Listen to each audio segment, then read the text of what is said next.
before we get into it.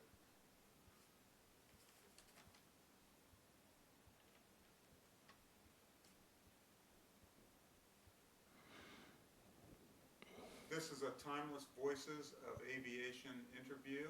It is being conducted at the Experimental Aircraft Association Museum in Oshkosh, Wisconsin. Today's date is August 1st, 2010. The time is approximately 12:30 Central Daylight Time. Our guest is Mr. Chuck Merkel. My name is Eric Rood, and also in the room with me is Mel Smith assisting Eric. All right, so let's get started. Would you please state your full name and spell your last name? Okay. My name is Charles Bernard Merkel, M-E-R-K-E-L. I was born in Ludlow, Massachusetts on December 11th, 1930. What is your earliest aviation recollection?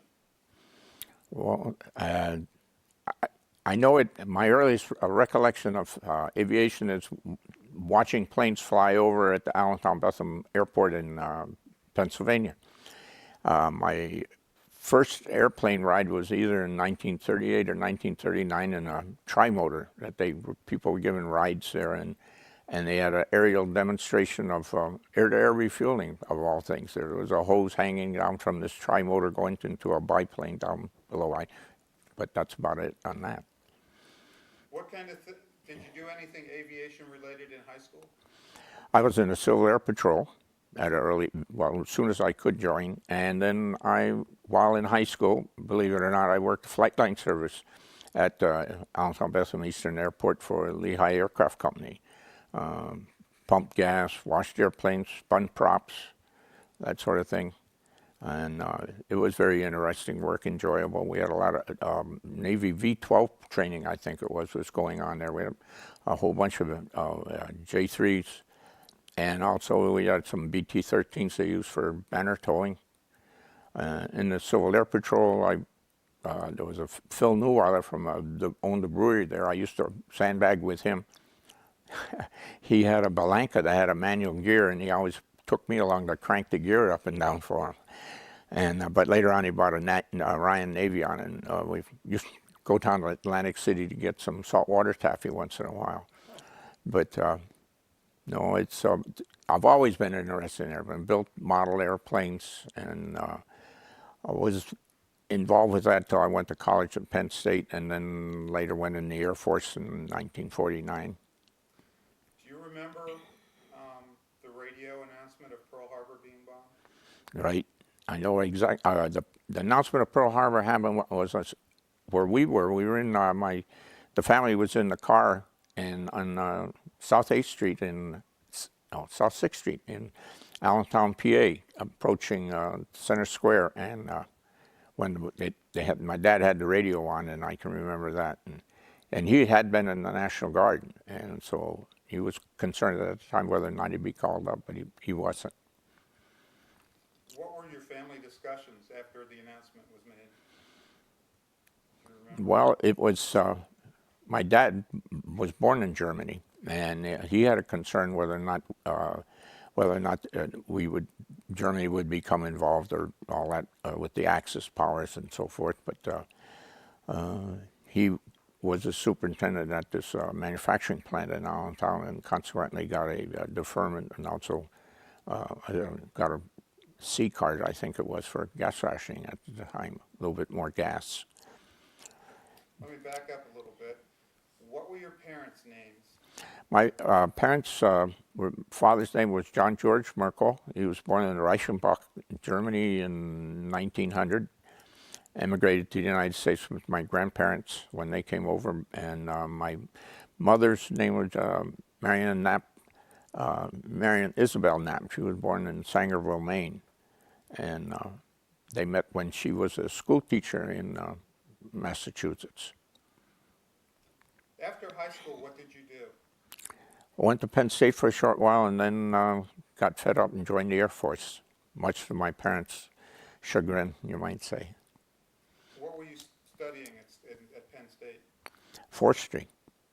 I was a freshman forester at Mount Alto, and we had a lot of vets going to school at the same time from World War II on the GI Bill, and the state got a lot of slave labor out of us. In addition to our studies, we were the prime labor source for a nursery and a sawmill that the state operated there right next to the college. You enlisted in the Air Force, and where did you go? I enlisted in Reading, Pennsylvania, and went to Lackland Air Force Base in San Antonio, Texas for basic training.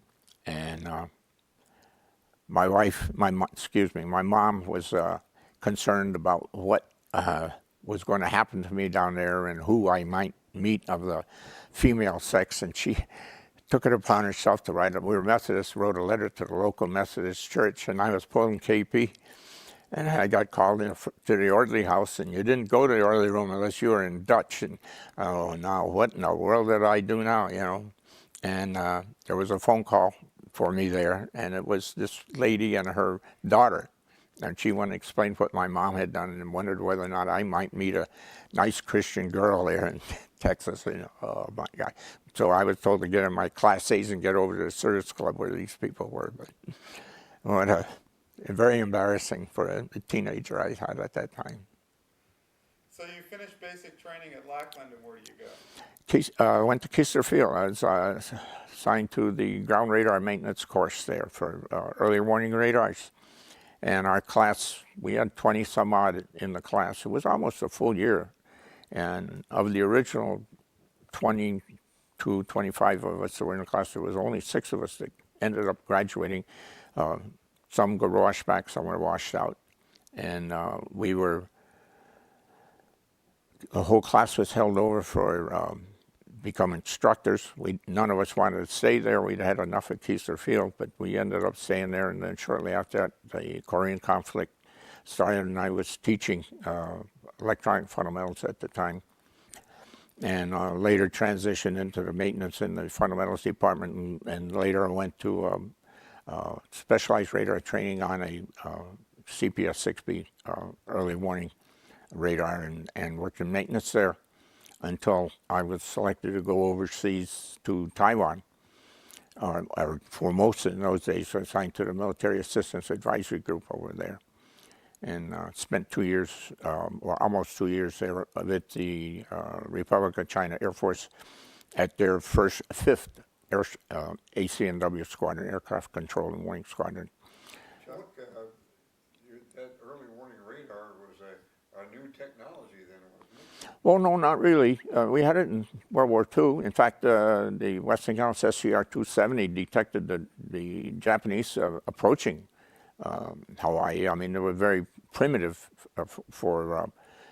in radars as they later evolved, but they had them in World War II. The Germans did. The British, of course, had the big radar net along the southern, the coastline of Great Britain to detect the German aircraft coming.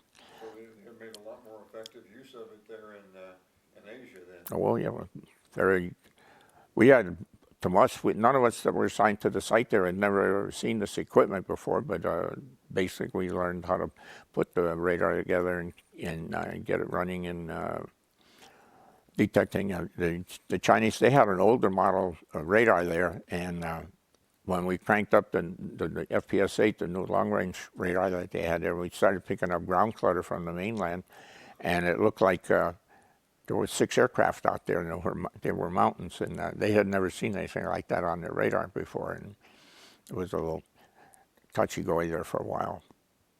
How did you declutter that? Well, you've got levels that you set up. It's almost like on a radio. You have an automatic volume noise limiting that you can, levels that you can set, and you can do the same thing with your receivers on the radars to eliminate some of your clutter. I mean, nowadays the technology has gotten so that you get into compressed pulse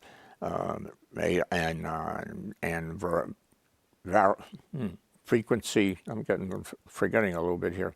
Frequency, agility, your transmitters are changing pulse frequency all the time for anti-jam purposes, and it works really good. I got to take a drink. Okay.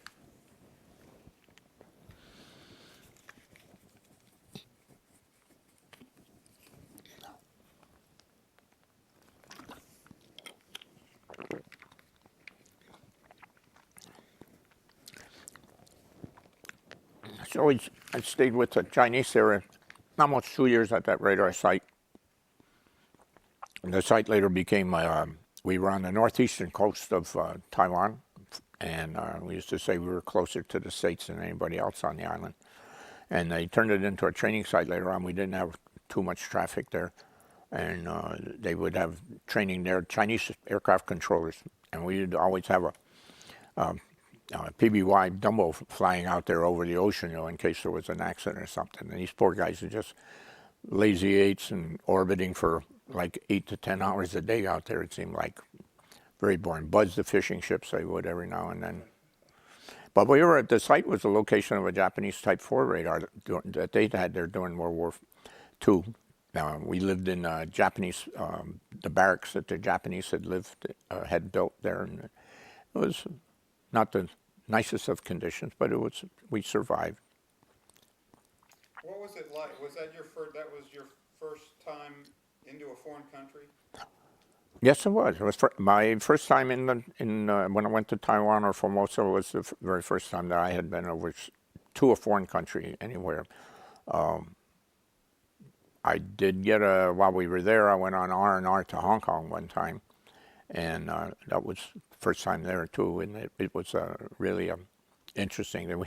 You had to put on a Mae West, a seat pack on the C-47, and I said, shoot, and I thought, what in the world am I going to do with this thing on when we're taking off, But it was interesting, and Hong Kong was very inviting change from where we were on the island. We had Chinese cooks there, and they fixed pretty good food at the site, but we survived.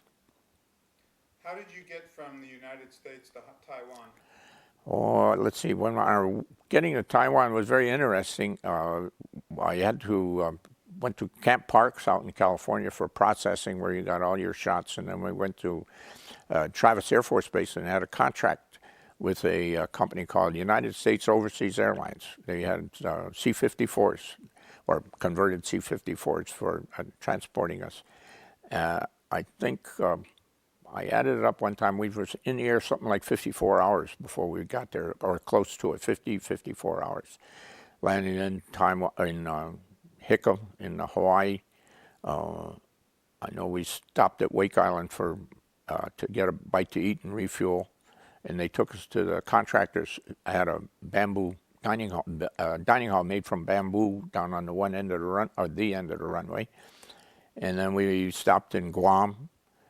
And later then landed at Clark Field. And we got in Clark in the Philippines too late to penetrate the ADIS going into Formosa, so we had to spend the night at Clark. And they opened up some old Quonset huts that had been closed for years, and these cots, the mattresses were soggy, and it was not too pleasant, but we got a chance to lie down and got away from the drone of the aircraft engines for a while before. Then when we got the next day, we got up, went into Taipei, instead they're having to run what is it, ADH, HF letdown, and we ended up landing downwind off the end of the runway, and not quite into the rice paddies, but quite close to it. So it was quite an eventual ending to that long journey getting to Taiwan. What's your most vivid recollection of your time on Taiwan? My time on Taiwan, it was broken up into 2 tours. My first time over there was, like I said, almost 2 years. And during that period of time, I would say we were tracking aircraft and to the best of our ability with the radar we had. And a MiG-15 crash landed in a dry riverbed about 20 miles due south of our site. Nobody knew he was there. Now, the pilot survived, but the airplane was quite messed up. But other than that, we had typhoons come in there, and we would go to the Japanese-built concrete bunkers that they had there to get, and we weren't in any danger, but to be cautious, we used their bunkers that the Japanese had built during World War II during these typhoons. Oh, there was also, because it had been a Japanese site, the Americans had bombed it, as they will, and there was a lot of duds. And we used to go swimming in the ocean right there where we were off the rocks, and we all got these snorkels and face masks, and we looking around at the fish and what have you. And one day I was looking at these strange objects hanging very symmetrical in the water. And I said, what in the world? And I called a couple of guys over, and we went down and took a look. They were bombs. And we went ahead and asked the natives who lived in a little village right by there. And, oh, yeah, the Japanese, these bombs didn't go off, and the Japanese made us take them and they dump them in the ocean right there where we were swimming. And I don't know, maybe a half a dozen bombs were in the water. Needless to say, we didn't fool around with them or anything. But they'd been there since World War II, and this was 1955. After your tour was up in Taiwan, where did you go? Let's see, I came back to, I was stationed, when I finished up my first tour in Taiwan, I went to Opheim Air Force Station in Montana, in the northeastern corner of Montana, pretty close to the North Dakota line.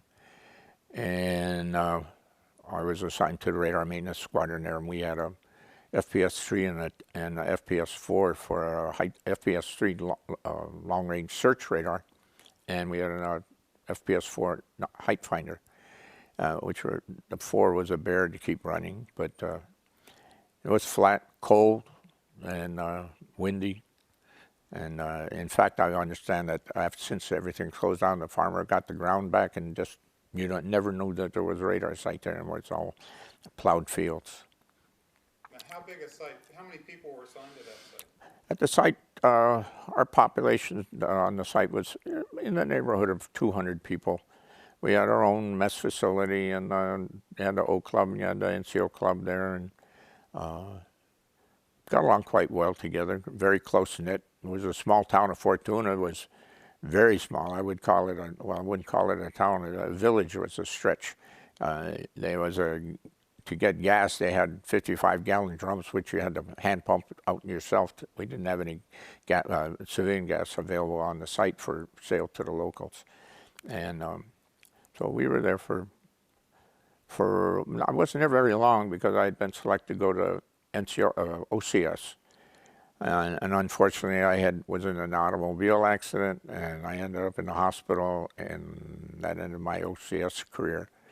And from there, I was stationed in Wisconsin, which was, in a way, was a good thing because I went to the 676 ACNW Squadron in Antigo, Wisconsin, where I subsequently met my present wife. And through one of the fellows that worked for me in the maintenance section there, was going to church, and he was always telling me about after they had choir practice, they'd go over to the Strasser's house, and they had pizza and all that. And I said, well, and then I met my wife, Joanne, and always bugging her for pizza, and I'd always heard George Shade, the fellow who worked for me, that talk about.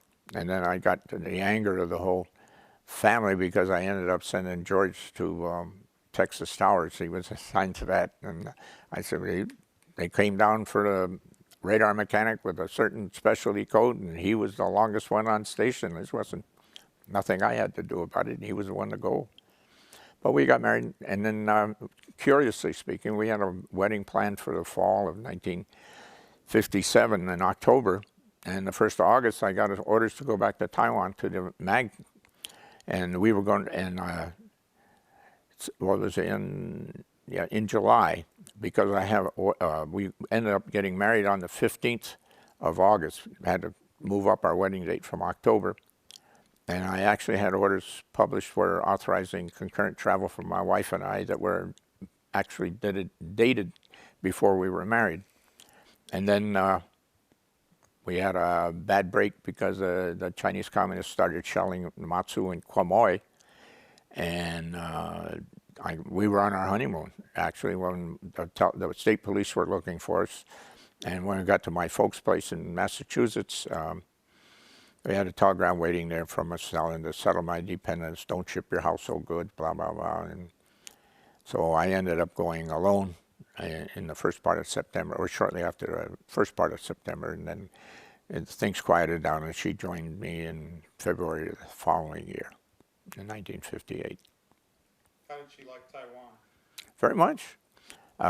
She'd never been further away from home than Chicago. She got on that airplane out at Travis Air Force Base, and she didn't know anything about air travel. Because she brought the car out to the West Coast to ship to us, where that was authorized. She just assumed you got on the airplane and you essentially close the door, open the door, and you're there, you know. And of course, she had the same routine that I did getting to the island to Formosa, and I had bummed a Chinese ragtop Jeep, and I had a driver to pick us up at the airport. When at that time the military terminal, I kid you not, was made of bamboo. We didn't have a building there. This was at Chungsan Airport there in Taipei. And I'm waiting, the people getting off the plane, and no wife. What in the world? Didn't she miss the plane or something somewhere? She was the last one to get off. And then she saw the ragtop Jeep there. And she said, you know, of all the places we stopped, this is the least place I wanted to get off the plane at. He said, this is the pits. But I had a house rented and enough furnishings and a maid hired and help out and all that. But we had a good 3 years there. Our first son was born in 1960 in Taipei. How long did it take your car to get there? Gee, my car, when she shipped it, took it to Oakland Army Terminal, I guess it was, in California. And about 2 months, I guess it was, before we finally got the car. I had to go to Keelung to get it off where the ship stocked with the harbor was at Keelung on the northeast coast of Formosa. And Okay, your second tour in Taiwan ends. Where do you move to? let's see, at 3 years in Taiwan, we moved to 1961. We came back. Got assigned to Chanutfield, Illinois. Forget about these dream sheets putting down where you'd like to go. That never worked for me.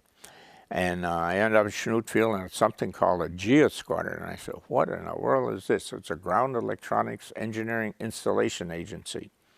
And while the squadron was at Chinook Field, we were part of the GEA organization. It was actually worldwide headquartered in Griffiths Air Force Base in New York. And they would come down with schemes, as they called them, where you would do radar removals, radio removals, nav aids, you name it, and both removals, installation, modifications, and we were in the central region of the United States.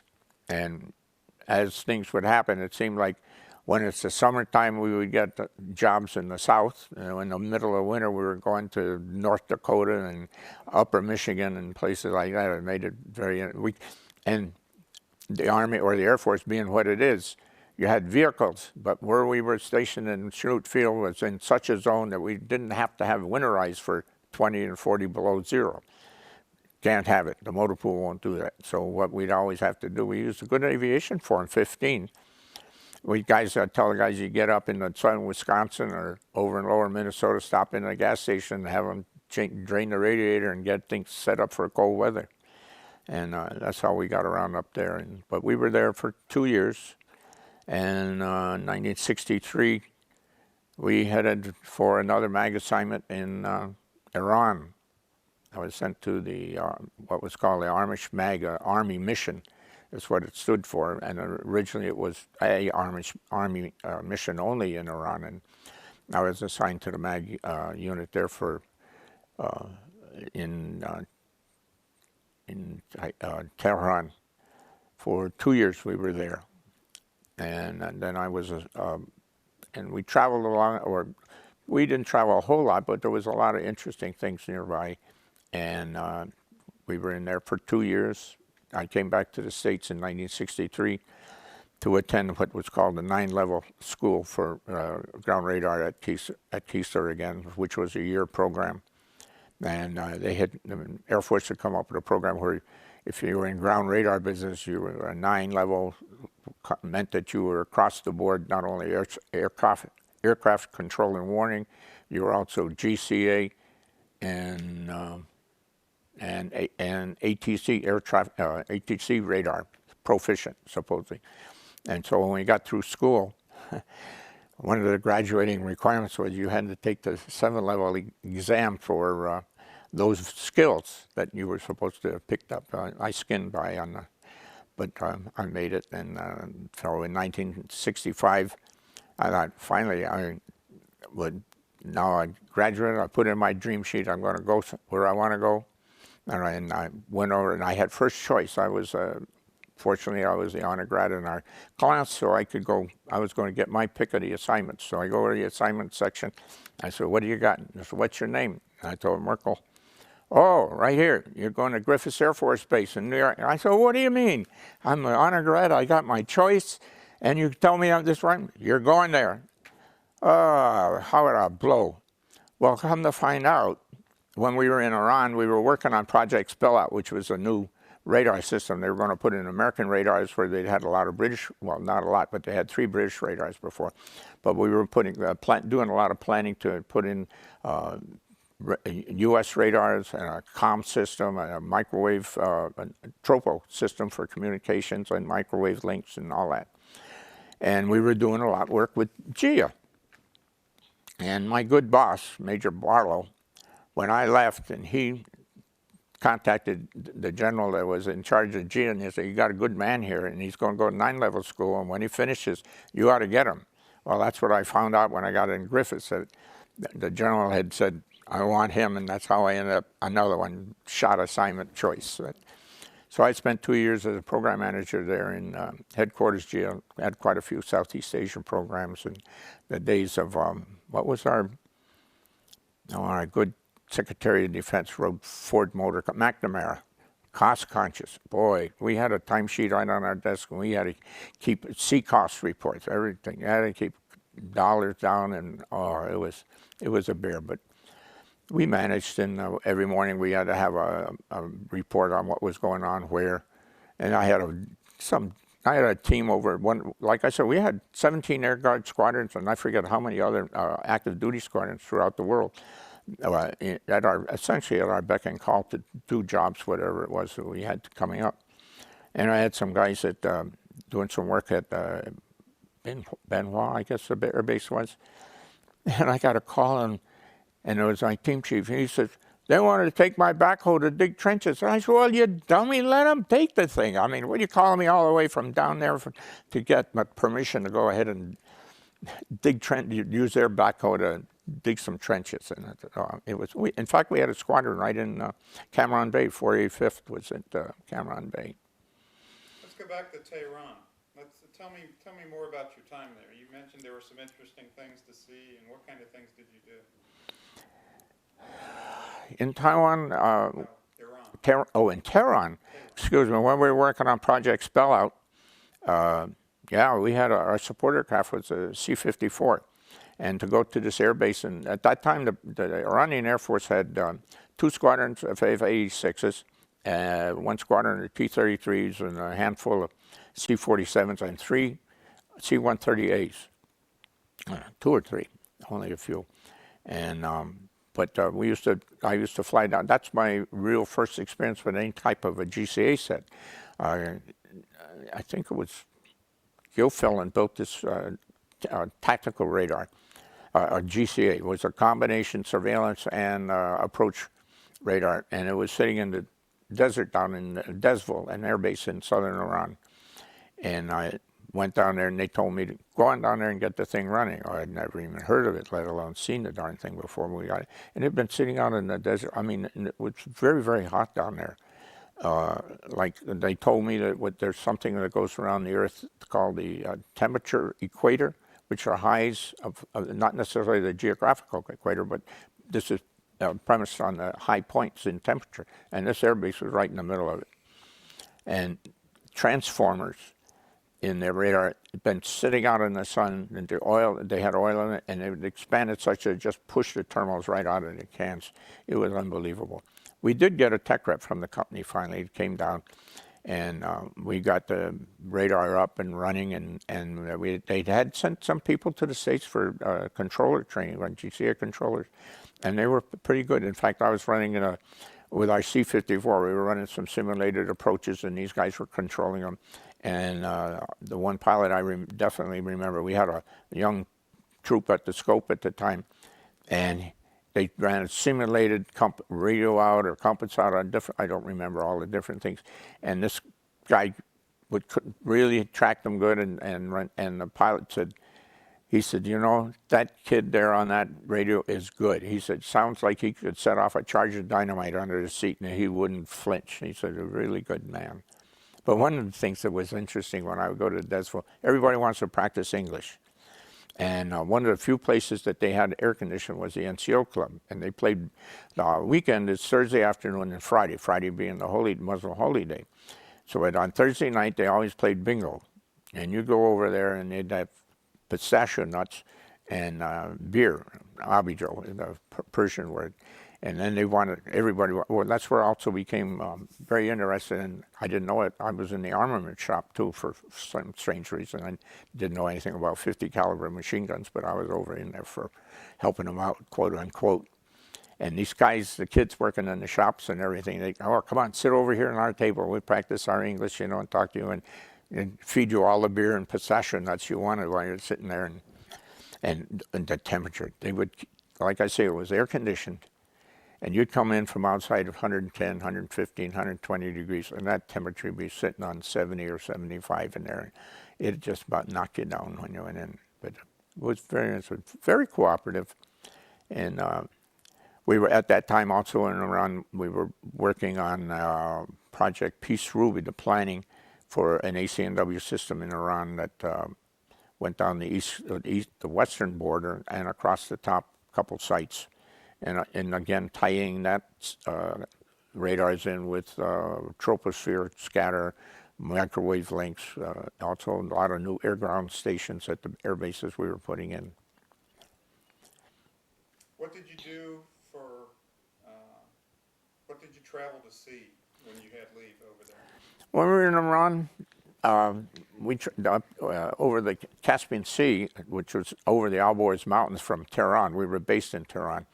The Iranian military had like R&R camps there, nice facilities, and they allowed, and they had several of the cabins assigned to the MAG, and we would go ahead and put our name in, and when your name came up, you could go up there and stay in the cabins and on the seaside there, and it was really very nice. My parents came over to visit us while we were in Iran, and we went up to the seaside, as they called it, to the Caspian with them, and they thoroughly enjoyed it. It was interesting. And then we also traveled south to Isfahan and Shiraz. Near Shiraz was the ancient city of Persepolis, where Alexander the Great was married, and the story goes, it was his wedding feast that they got carried away and burned the city or something like that. I don't think there's any credence to it, but that's what was said. Also, these were the ancient tombs of Xerxes and Darius were there, or very close by.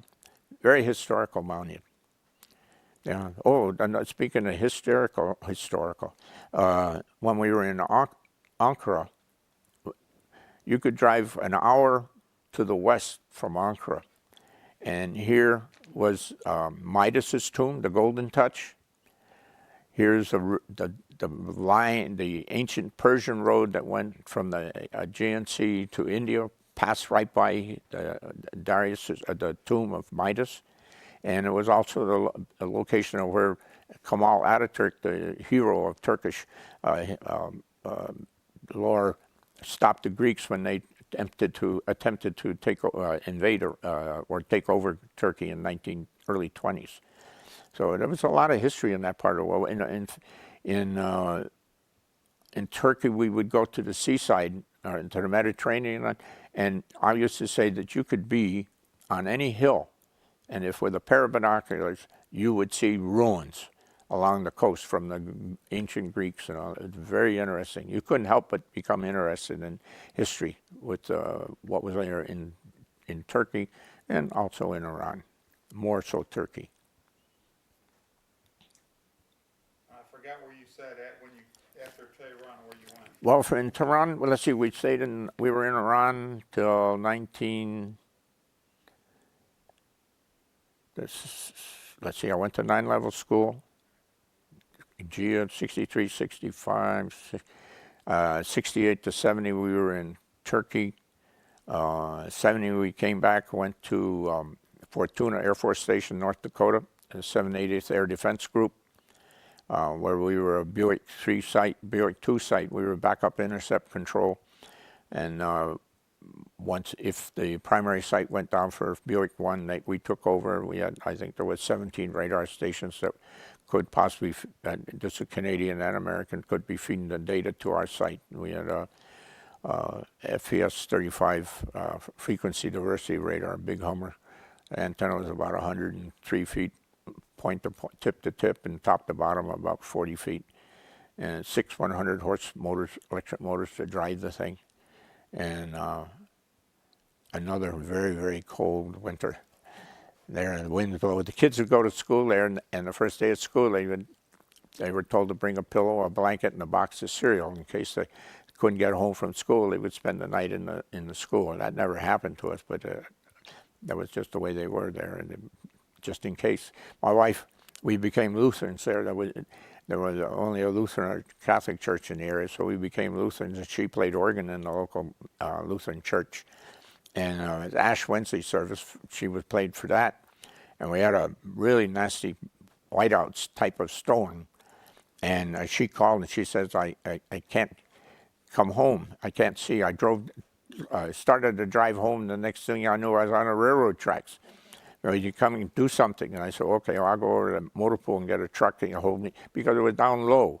And so the truck was higher up, and I got up there and got into town, and I picked her up and brought her home. It was only about 3 miles, 4 miles.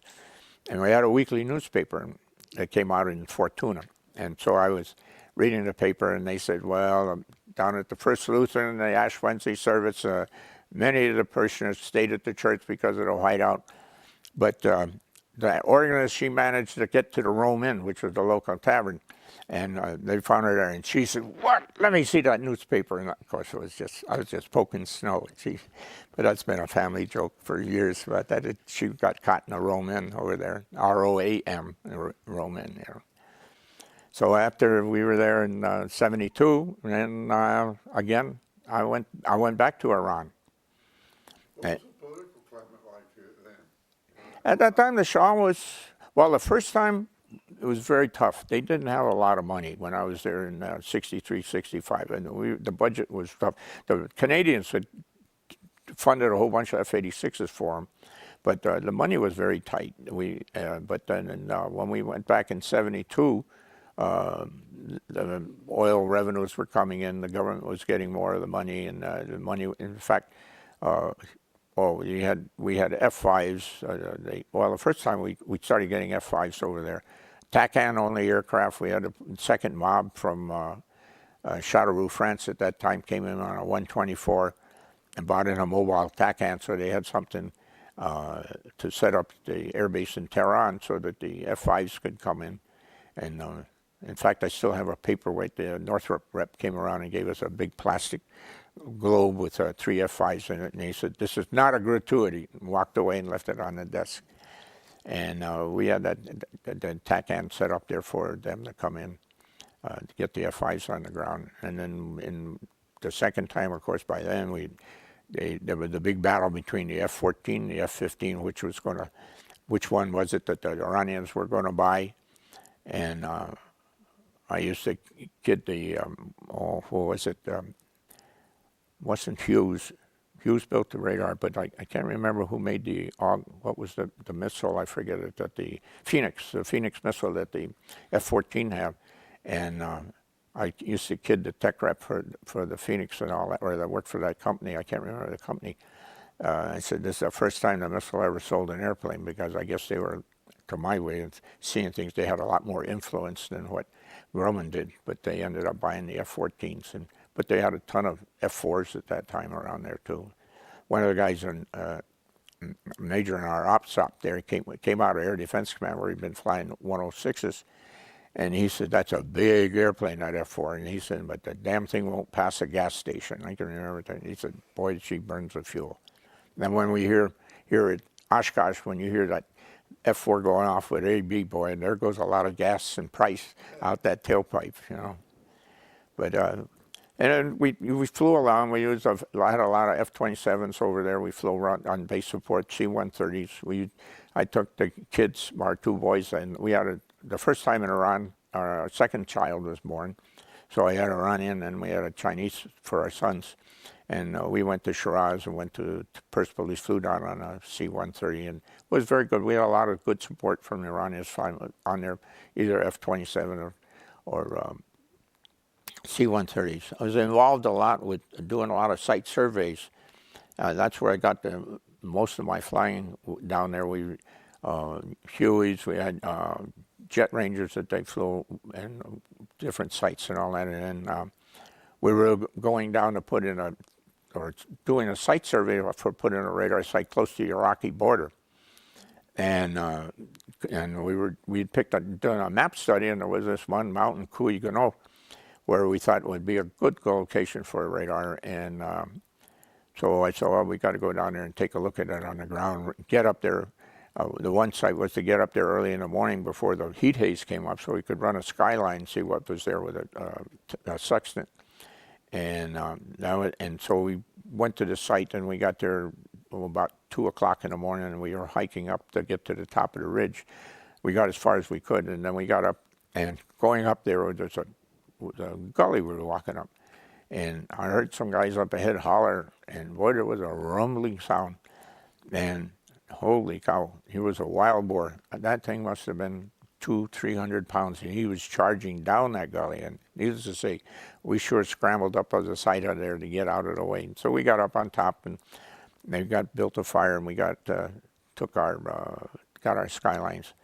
And another time before we'd even gotten on the ground, we wanted to go take a look-see at the top of this one mountain.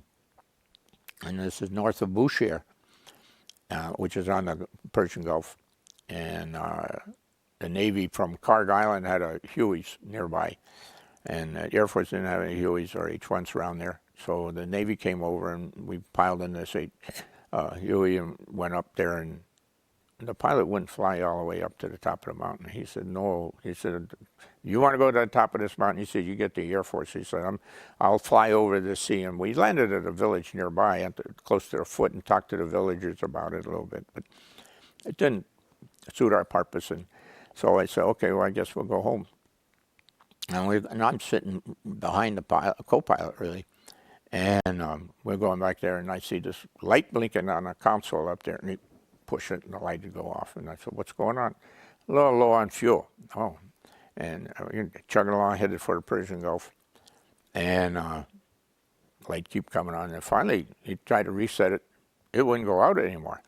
And so we're over the coast now, and here we see a gendarmerie post on the water, extra post there on the coast. And so he starts to set it down, and it looked like to him anyway, it was a flat rock. And he got the skids down on one side, and it turned out it wasn't flat. The whole plane started to tilt over, so he yanked it back up and then moved over a little bit and set her down on the beach. And just as we hit the beach, the engine quit. And that was we had flat run out of fuel. So he gets on the radio and calls Karg Island, and they're going to send fuel over. I said, okay.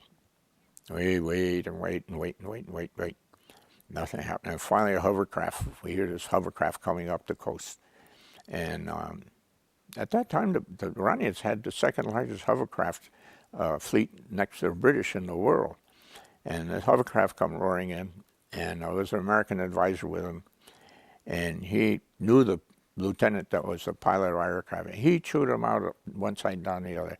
He says, when you're given a position, he says, give a position, not that you're on the beach somewhere. Do you know how many miles of beach you've got around here?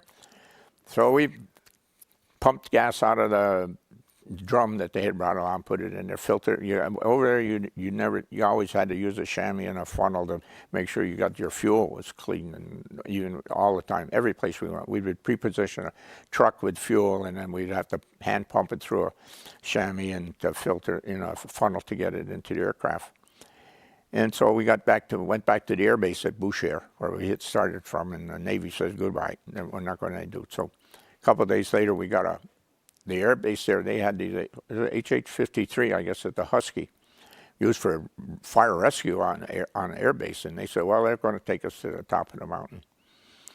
Okay, so we all pile in the Husky. There was myself, and let's see, we had one officer, American officer with us, one Iranian officer, and a civilian engineer and a surveyor with us. And so we head up to this mountain, and we're up over the top of this mountain, which according to the chart was about 10,400 feet. And we're chugging along, and on the intercom, and pilot says, look, he said, there's nothing down there. And he said, I can't land. And I said, looking over, and I agreed with him. I said, there's nothing but rocks and boulders, big boulders and scrub growth. And I said, fine, you're the driver. I'm not going to tell you to land. If you say you can't land, don't land. And he said, we're going back. And I said, okay. And he started to blow a 180 out of there. And we were good, I don't know, 200-300 feet above the ground surface. All of a sudden, I'm looking out the side of the aircraft, and everything's coming up like a rocket. And we went down like a ton of bricks on top of that mountain. That airplane fell on the side. The side I was on ended up looking at the sky. And I was drenched. The engine's running. And all I can think is jet fuel or gas and me wet, and that engine's running, and the flight engineer had fallen on me. The side door was open, and I just booted him out and crawled out. Luckily, the guys in the back, the surveyor took his sextant and punched a hole through the plexiglass. The escape didn't work. The pilot, co-pilot, they had bailed out the front. They left us, didn't shut the engine down. The exhaust pipe on there, it goes down at an angle for fire suppression. Well, luckily that had broken off, so there was no exhaust going down. It was going straight out. So the guys got out the back, and I went out over the side. Well, it turned out I wasn't covered with fuel. One of the water jugs in there had broke, but at the spur of the moment, all I could think of was fuel. The pilots went back in and knocked a hole in the front end and shut the engine down. And I said, well, okay, where are we? Well, does anybody know? No, I asked the crew, I said, does anybody know where we're at? I guess I was just as much a fault as anybody. And one of them said, well, I told my wife I'd be back tomorrow. I said, does anybody know where we are? Well, it turned out nobody knew where we were. They hadn't told. They didn't know. They hadn't told anybody. And then he says, well, I got a chart out, and I said, well, where are we to the oil field and refineries over here, and it looks like maybe we could walk down this draw here. We get out that way. And he said, well, I think we saw a couple huts back down the road. We're pretty close to the Iraqi border, and so we just go on down there, and two of the guys, two of the Iranians hurt themselves, fell. Not serious, but they bruised. That was the one thing. Nobody was hurt when we hit the ground. We were beat up and bruised, but no broken bones. Everything seemed pretty good shape. So we going down this draw, and two of them fell and sprained an ankle or bruised themselves, and they were going real slow. And then we said, well, we'll go ahead and see if we'll find some help to send back for you. And we found there was 3 huts built into the side of the mountain, stone huts. And there were some donkeys walking around there. And I had my Minolta single lens reflex 35 millimeter and binoculars. And we got talking to the villagers. They made tea for us and laid carpets on the ground. We could lie down, take it easy. And as I talked to the pilot and them, and I says, oh, we on our way, just before we got to the village, there was some hollering going on. And these Nip villagers were up above us.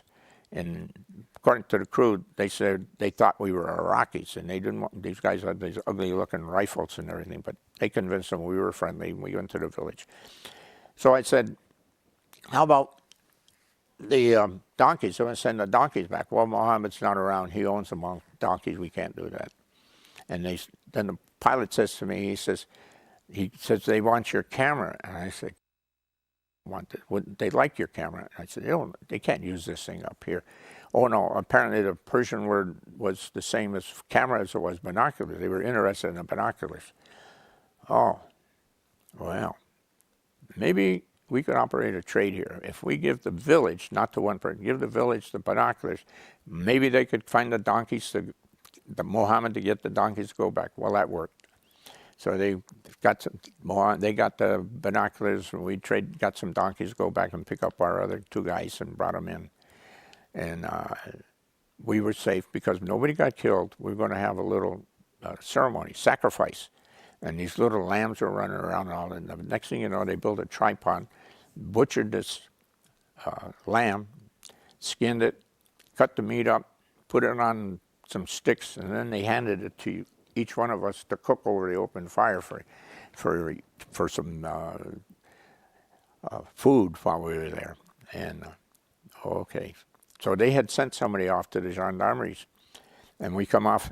He said they're going to send somebody for you, so we head on down this way with a guide, and we go out, and then about 1 o'clock the next morning, 2 o'clock, we start seeing some lights way ahead, and we get down there, and the gendarmerie had driven a truck, and well, we passed a patrol. They'd sent a patrol, was going back to the crash site, and when they picked us up and took us in to the air base there, and I didn't mention it, one of the civilians was the son of the Air Defense Command commanding general that was with us, Kamal. And boy, we were in the gendarmerie post, and we'd all taken our boots and shoes off, and they painted it up with tincture of iodine. We had blisters coming out all over, and we woke up in the morning with this. Oh, here comes this 130 again, and the general had sent his personal physician and some medic team down there for us, and they evacuated us back to Tehran. My wife was teaching English as a foreign language at the Iranian Air Force language school, which was used, the books that are used in Monterey, California, for the U.S. Language school. And Philco Ford was the big company over there at that time in our area of interest, and they had presented the chief, or they made available to the chief of the Air Force Section mag of a Mercury Marquis that happened to be the same model and color as the chief of the Air Force, Iranian Air Force. And my general had sent, General Druin had sent the car over for my wife. They knew that she was there, and when, of course, when the general's car showed up, thinking it might be the commander of the Air Force's car, they all got excited, but that for a moment, and then they got in the car and they met us at the plane, and we went home from all that. But it was quite a bit of excitement over that.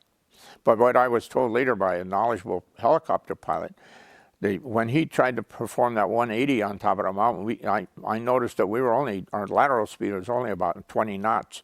And he said he did not have enough forward velocity to make that maneuver at that altitude. Luckily nobody really got through. But then when the patrol got up there, that gendarmerie patrol, they said anything that could be moved was gone from the top of that mountain. The locals had stripped it clean. It was interesting. So that ended up in, I was spent 3 years there, and I wanted to spend more, but I had a little disagreement with our new general, and he didn't believe in anybody. He didn't believe in mags, for one thing. He said, you're off the line, you don't know what the real Air Force is and all that.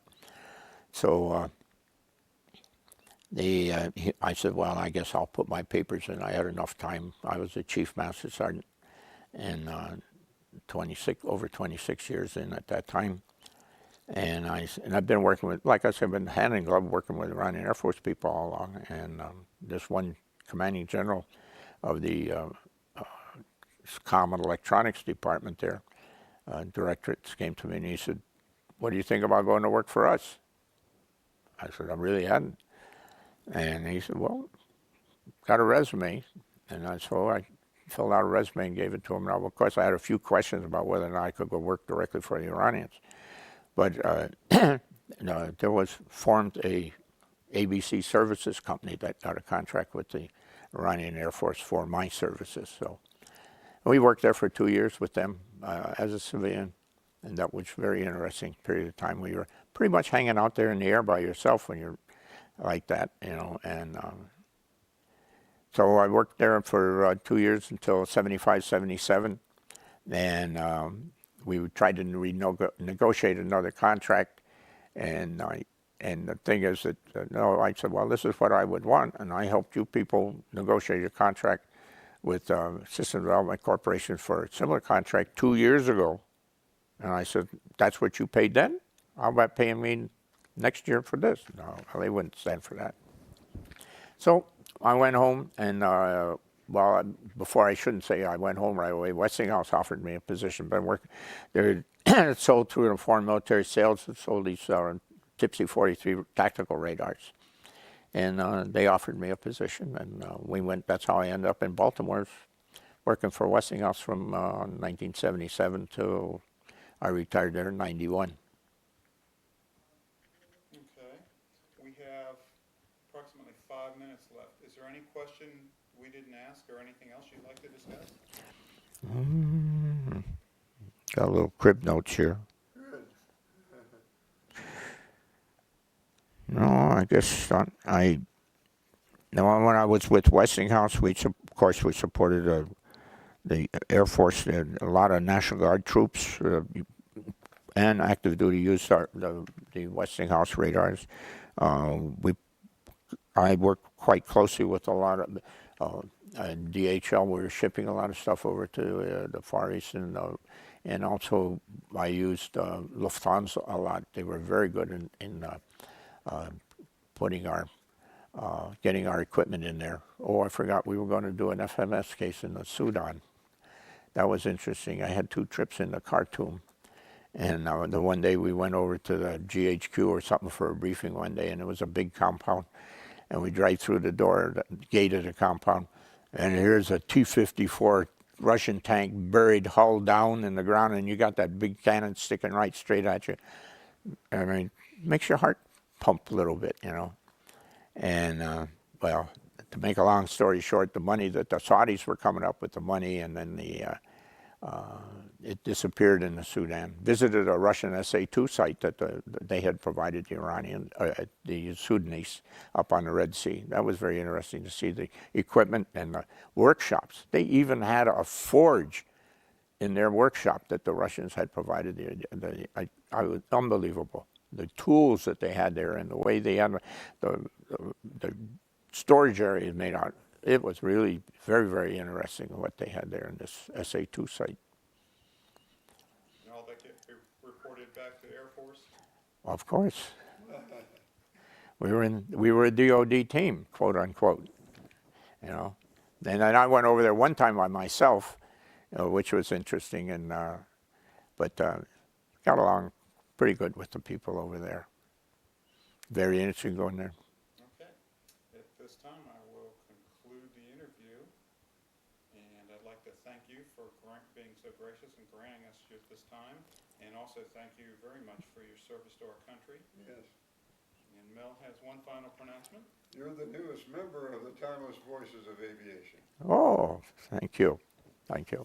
I'm glad I could help. A different perspective, I guess, than your normal what you get with the flying types. But I would. But we certainly would like to have more of that. Yeah. Well, we were. People, because they don't do their mission up in the air without those people on the ground and helping them stay flying. Well, we talked to. Who was it? Lou Martin had a talk the other day over here about maybe let's go there. He wrote a book called Flying in Persia or something like that. And we bought his book over at the Welcome Center, and then he gave a talk, and I got talking to him afterwards and all that, and I told him that I was a retired chief master sergeant. And he said, well, he says, if it wasn't for guys like you, I wouldn't have never made colonel. No, I had a very good career, also enjoyable time with Westinghouse. In fact, we in October did a lot of business with Argentines. They bought 5 systems from Westinghouse, and I was in logistics, and the senior logistics planner for Westinghouse. Backing, like I used to say, I'm the guy in the back room that takes care of what you bought in the front room. See? And consequently, I used to travel to Argentina about 3 or 4 times a year, and became acquainted with many officers down there that are since retired, and my wife and I are traveling down there in October, and we'll be visiting and staying with this one retired colonel, and they have stayed in our family with us when they visited up here. Okay, I'm going to go ahead and shut this off. So